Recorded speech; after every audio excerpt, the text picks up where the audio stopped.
Eh bien, bonjour à tous et à toute la famille, c'est Masca, j'espère que vous allez la forme, pour ma part, ça va toujours extrêmement bien. Aujourd'hui, on se retrouve pour un nouvel épisode de la série Faut-il ou non acheter? Et on va parler de la série Écarlate et Violet 6, Mascarade crépusculaire, qui sortira le 24 mai prochain. Donc du coup les amis, j'espère que cet épisode va vous plaire. N'hésitez pas à lâcher un like pour ceux qui connaissent déjà un peu la série, qui aiment bien ce genre d'épisode. Et sinon, n'hésitez pas à vous abonner pour ceux qui viennent à peine de me connaître à travers cette vidéo. Donc les amis, avant de commencer, je tiens encore à vous dire que le petit livret gratuit, il est toujours dispo pour ceux qui sont intéressés par l'investissement Pokémon pour savoir si ça vaut ou pas le coup. Je vous apprends gratuitement quelles sont les premières ficelles, les bases à avoir pour se lancer là-dedans. Et pareil, pour ceux qui collectionnent, il y a aussi un deuxième livret qui est donc le troisième lien dans la description pour savoir un peu comment commencer la collection. Et du coup, pour ceux qui veulent aller plus loin, la formation elle est toujours dispo, c'est le premier lien dans la description. Je vous laisse aller voir tout ça pour ceux qui le souhaitent. Alors du coup, on commence directement avec cette série, donc EV6, qui est donc quand même une série qui va être vraiment liée au type spectre, donc d'où le nom Mascarade crépusculaire. On est plus sur quelque chose de ténébreux, quelque chose d'un petit peu spectral aussi. Et donc, comme d'habitude, on va avoir 4 boosters, les displays, on va avoir des tripacks, des blisters, et évidemment le TB. Donc c'est parti, on commence d'abord par voir un petit peu ce qu'on va nous réserver au niveau de Pokémon pour le sceller, et ensuite on ira voir la liste des cartes, et essayer un petit peu de voir si ça peut être intéressant à acheter ou non. Donc déjà, on a 4 illustrations de boosters différentes, on a Lanceurien, on a Augerpon, Masque Turquoise, Effroyable, et attention, c'est pas Irfoudre, mais c'est bien Ursaking qui sera présenté sur l'illustration du 4ème booster. Donc la boîte de 36 boosters, donc la display, sera soi-disant vendue autour des 179,99€, ce qui est absolument faux. On voit très bien qu'aujourd'hui, on peut trouver des displays beaucoup moins chers que ça. En général, aux alentours des 160€, si ce n'est moins. Voilà. Autant vous dire que depuis ces derniers temps, bon, on en discutera peut-être dans une autre vidéo, mais le prix des displays récents ne fait que baisser. Je vois même des displays Force Temporelle passer à moins de 145€. Pourtant, Force Temporelle est une très bonne série. Donc voilà, Mascarade crépusculaire, attention, je ne vous conseille absolument pas de préco. Cette série va vraiment baisser rapidement en termes de série. On va voir ça juste ensuite. Donc le 24 mai, ça sort, les boosters et les displays. On a aussi du coup les petits blisters. Alors à voir si ça sera conservé au niveau des visuels en français. Mais on aurait du coup Impact et Toxizap en promo. Donc voilà, avec 5,99€ en termes de prix, ce qui est quand même assez cher au niveau du prix unitaire pour ces blisters, que je vous conseille évidemment pas d'acheter à ce prix. Les blisters, pour moi, maximum 4,99€. Plus que ça, ne les achetez pas, ça sert à rien. Donc toujours le 24 mai, on a les tripacks avec Vrombotor et Ronflex en promo. Donc les tripacks à 15,99€ qui sont quand même moins chers au niveau du prix unitaire pour 3 boosters que pour un booster, qui malheureusement revient quand même assez cher à chaque fois. Donc voilà, rien à dire de bien spécial sur ces tripacks. Faut dire que les promos sont assez moyennes. Jusqu'à présent, au niveau du scellé, on n'est pas trop emballé. Faudra voir après ce qui sortira certainement durant l'été et qui sera feature avec la série. Parce qu'on sait très bien que là, pour l'instant, on a toujours les mêmes items qui sortent. Et ensuite, on aura des coffrets, on aura peut-être des valisettes, etc. qui sortiront en juin ou en juillet par rapport à cette série et qui seront peut-être un peu plus fournis avec cette série. Donc voilà, à voir ce que Pokémon nous réserve par la suite. On aurait encore une fois, et pour la deuxième série consécutive, hormis les points 5, donc des bundles de V6, Mascarade crépusculaire donc. À savoir que pour EV5 Force Temporelle, c'était une exclue Amazon. Est-ce que ça va continuer comme ça? Peut-être. Donc là, à voir. Au niveau du prix, on n'a pas vraiment d'idée, mais pour moi, je pense que ça sera autour des 35€. Donc si vous voulez ouvrir, je pense que ça sera quand même le plus rentable de prendre ce genre de bundle. Pourquoi? Parce que généralement, les prix unitaires reviennent quand même moins chers et ça vous permet de ne pas dépenser plus de 150€ si vous n'avez pas le budget pour acheter une display. Voilà. Ensuite, les coffrets dresseurs d'élite Mascarade crépusculaire. Donc là, pour le coup, on n'aurait qu'un seul visuel pour cette série, contrairement à Force Temporelle où on en avait deux. Donc voilà, avec Augerpon dessus. Attention que 9 boosters dedans, c'est quand même pas énorme. Pour un prix de 60€ conseillé, là encore, ça sera beaucoup moins cher les amis. Je les ai vus passer autour des 50€, voire même moins cher, 45-50€ pour les ETB. N'achetez pas plus cher. Donc voilà, ça reste aussi un bon item à ouvrir. Mais franchement, je vais pas vous mentir, je suis pas très hypé par la série à l'heure actuelle. Pourquoi? Parce qu'il n'y a pas des cartes sensationnelles et on va le voir justement de suite. Donc du coup, au niveau de cette série, les amis, eh bien la surprise du chef, c'est qu'il y a quand même pas mal de nouveaux Pokémon. Ça fait plaisir d'un côté parce que ça permet aux personnes qui ne connaissent pas trop Écarlate et Violet d'un peu s'y faire, voilà, d'apprendre à connaître les nouveaux Pokémon et un peu les nouvelles dynamiques.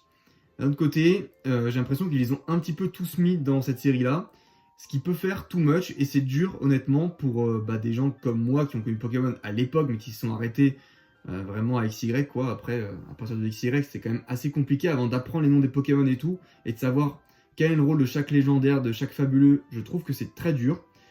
Et donc là, le fait de tous les mettre d'un coup, c'est peut-être un poil too much. Donc n'hésitez pas à me dire dans les commentaires ce que vous en pensez, si vous êtes puriste ou si au contraire, voilà, vous aimez plus les séries récentes, pour voir un petit peu quelle est votre vision des choses par rapport à ça. Mais moi, je trouve que c'est dur de s'y faire quand vraiment on s'est arrêté à noir et blanc, quoi. Après, tous les nouveaux Pokémon, XY ça va, SL c'était la débandade avec les Ultra Chimères. Et là, j'ai l'impression qu'on est de nouveau dans ce genre de dynamique à avoir 10-15 Pokémon légendaires qui viennent s'ajouter et on sait pas trop à quoi ils servent. Donc bon, à voir si Pokémon va réussir à convertir un peu tout le monde. Au niveau des illustrations, parlons-en, il y a quand même des très très jolies cartes au niveau du type plante, donc on va rapidement passer, mais Migalos, que je trouve très joli en train de tisser sa toile, et Scarino aussi avec la vue du bas vers le haut, plutôt stylé, un peu style XY niveau de l'illustration. Donc en Cartex, dans le type plante, on a Effroyable, et on a Ogarpon, avec son masque de type plante, donc son masque feuille, tout simplement. Donc ensuite, on descend avec le type feu, Volcaropod X en Terra Cristal. On a le retour de Cinabras qui fait plaisir. Et aussi le masque de feu au niveau de Ogerpon, donc, qui va avoir un petit peu tous les types, vous verrez dans cette série. Au niveau du type eau, deux belles cartes quand même à signaler. On a ce magnifique Colomar, tout de même, avec sa petite cascade et ses rochers. Et je trouve aussi que le Grenousse est plutôt sympa. Voilà. N'hésitez pas à me dire ce que vous en pensez, mais moi je trouve ça plutôt cool d'avoir un style précis comme ça, la qualité HD sur l'illustration, ça fait quand même plaisir. Au niveau des cartes X, on a Hyper Dauphin, je crois qu'il s'appelle, avec 340 PV, c'est énorme. Et toujours Ogerpon, avec un type différent, donc voilà, qui va apparaître de nombreuses fois dans cette série. C'est vraiment la série d'Ogerpon. Niveau électrique, on a Luxray en carte X, vraiment super bien illustré, je trouve. Ça fait plaisir de revoir un Pokémon de la 4ème génération ici. Et puis voilà, on a Épine de Fer aussi, en Cartex, pareil, très belle illustration. J'aime bien, moi perso, le style comme ça, un peu futuriste. Voilà, ça fait pas mal de brillance partout, mais bon, disons que c'est un peu clivant, mais moi perso, j'aime bien. On continue avec le type Psy, le retour de Kadabra, donc qui était déjà revenu pour 151, mais ça fait pas très longtemps, donc je le dis, au cas où certains ont loupé le retour de Kadabra, le magicien a enlevé l'embargo qu'il y avait sur ce Pokémon. Et donc, en termes de Pokémon X, dans le type Psy, on n'en a qu'un seul, on a Hurle-Queue du passé. Voilà. Donc, qui ressemble un peu à Kirby, mélangé à Rondoudou. C'est assez spécial. Mais bon, voilà, c'est quand même un Pokémon qui est assez amusant, je trouve, au niveau des Pokémon qui sont sortis pour Écarlate et Violet. On continue avec les types combat. Donc, le retour d'Amphinobi. Et ça, c'est un Pokémon qui est quand même très apprécié. Donc voilà, en Terra Cristal, ça c'est plutôt bien qu'il ait remis dans cette série. Et ensuite, on a Ogerpon en X, voilà, donc avec un masque différent, qui pour le coup est moins beau, je trouve, que les autres. À voir ce que vous en pensez également dans les commentaires. On passe au type Ténèbres. Voilà, donc au niveau du type Ténèbres, eh bien rien du tout à signaler en termes d'ultra rare, c'est extrêmement faible. Voilà, il y a à peine 6 cartes pour ce type, ce qui est quand même assez peu. Donc pareil pour le type métal, pas grand chose à se mettre sous la dent, à part un beau petit Galeking. Voilà, qui est quand même assez badass, illustré version manga, ça c'est plutôt cool aussi. Alors la star de cette extension aussi, c'est Lansorien, on l'a vu sur l'illustration des boosters, donc Lansorien qui est là en Terra Cristal pour rappeler un petit peu le bloc B, mais pareil au niveau des cartes de type dragon, il n'y a pas grand chose à part Lansorien et Nigirigon, je crois qu'il s'appelle. Voilà, c'est vraiment très très faible, encore une fois. Et par contre au niveau normal, on a quand même deux cartes X avec l'Euphorie X, que je trouve pas très joli pour le coup, et Ursaking, qui est quand même beaucoup plus beau. Donc voilà, Pokémon qui va être aussi mis en avant au niveau des alternatives, on va voir ça directement. Voilà, donc quelques petites cartes traîneurs, les high-tech qui continuent, après Force Temporelle, qui refont leur apparition ici dans Mascarade Crépusculaire, donc ça c'est toujours bien, ça fait quand même un hit, c'est plutôt cool à avoir, et puis ça change au niveau des couleurs, tout ça, c'est plutôt bien. Quand on ouvre des boosters, ça reste un point positif d'avoir une rareté différente au niveau des cartes quand même. Et là du coup on a quand même des petites GG, des petites alternatives. Donc on a Eliatron, on a Scarabrut, on a Pomme Dramour, je crois, qui s'appelle comme ça, Polchagest, Chartor, Simiabraz, Momartic qui pour le coup fait vraiment morbide je trouve, enfin je sais pas, cette carte m'a l'air très mortuaire, c'est bizarre, hein. C'est assez glauque. Zapetrel qui est vraiment magnifique, hein, encore une fois, faut quand même le spécifier. Et juste derrière, on va swiper du coup, mais Eoko qui est dans une résolution incroyable aussi, avec un effet que je trouve très très réussi. Donc voilà, pour le coup, quand même beaucoup de belles cartes. Petit coup de cœur de ma part, je pense que vous penserez peut-être la même chose, mais avec ce Charpentier qui travaille sur les toits, voilà, pour construire une baraque, et aussi avec Vert-Pomme, donc qui se cache dans un pommier, voilà. C'est plutôt cool, ça fait penser à Newton au printemps. Vraiment pas mal au niveau de cette carte. Et le chouchou des gens, je pense, sera quand même le Evoli. Vraiment carte très kawaii, donc voilà, qui va être pas mal prisé par les collectionneurs et par les investisseurs également. Ensuite, au niveau des Hex Foulard, donc voilà, ça reste les mêmes Pokémon qu'on a déjà vus en Hex, hein. Pas de grosses surprises. Donc ce sont ceux qu'on a déjà vus. Pas trop de belles cartes. Je pense quand même que mon coup de cœur se redirigerait vers Luxray, pour le coup, qui n'est pas forcément la plus belle des Hex, mais en Hex Foulard, ça reste, je trouve, la plus réussie. Voilà.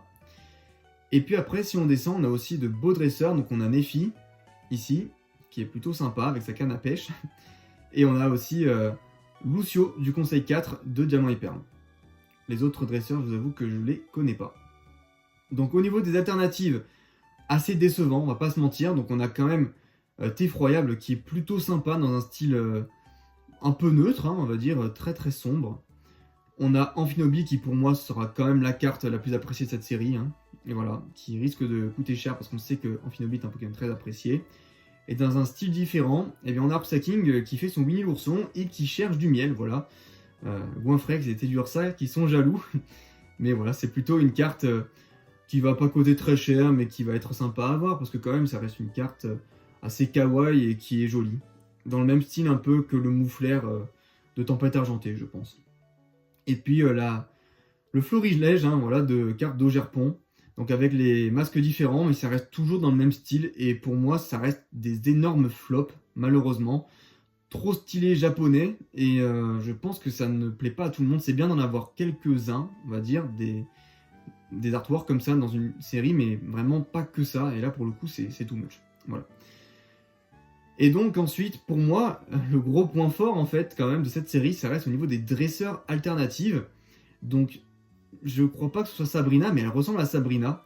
Donc qui mange une pomme d'amour et qui mange aussi des lasagnes peut-être, un plat un peu du curry en fait japonais. Donc voilà, ça fait un peu fête foraine et on va le voir, hein. Là pareil, on est ici à une fête foraine en train de manger des pommes d'amour. Encore une fois, cette illustration là, je trouve que c'est super beau en termes de dresseur, pour le coup, vraiment très très réussi. Ici on a Nephi dans un style un peu plus naturel, environnemental, qui part à la pêche, à l'écrapin, c'est à l'Aragdo. Et là, la photographe, donc qui fait référence du coup au petit Calinos de Isui, qui était en AR juste avant. Voilà. Donc vraiment, les dresseurs sont très très réussis, je trouve, plus que les Pokémon. Et je pense qu'on peut avoir de belles surprises au niveau des codes de ces cartes-là, contrairement aux codes de ces cartes-là alternatives niveau Pokémon, qui seront plus bas sûrement. Donc à voir ce que ça va nous réserver. En termes de gold, très décevant, encore une fois. Bon bah on a Ursaking et Augerpon en gold. Après ça reste que des dresseurs, donc qui vont rien coûter, qui vont pas être rares non plus. Et puis après on aura les cartes promo avec Fortussimia, Fabianos et Felicanis. J'ai quand même fait l'effort de retenir les noms, les amis, pour un puriste, vous pouvez me féliciter dans les commentaires. Voilà, donc à voir quand ça sera distribué, mais dans tous les cas, ça sera certainement des cartes promo qui viendront un peu plus tard.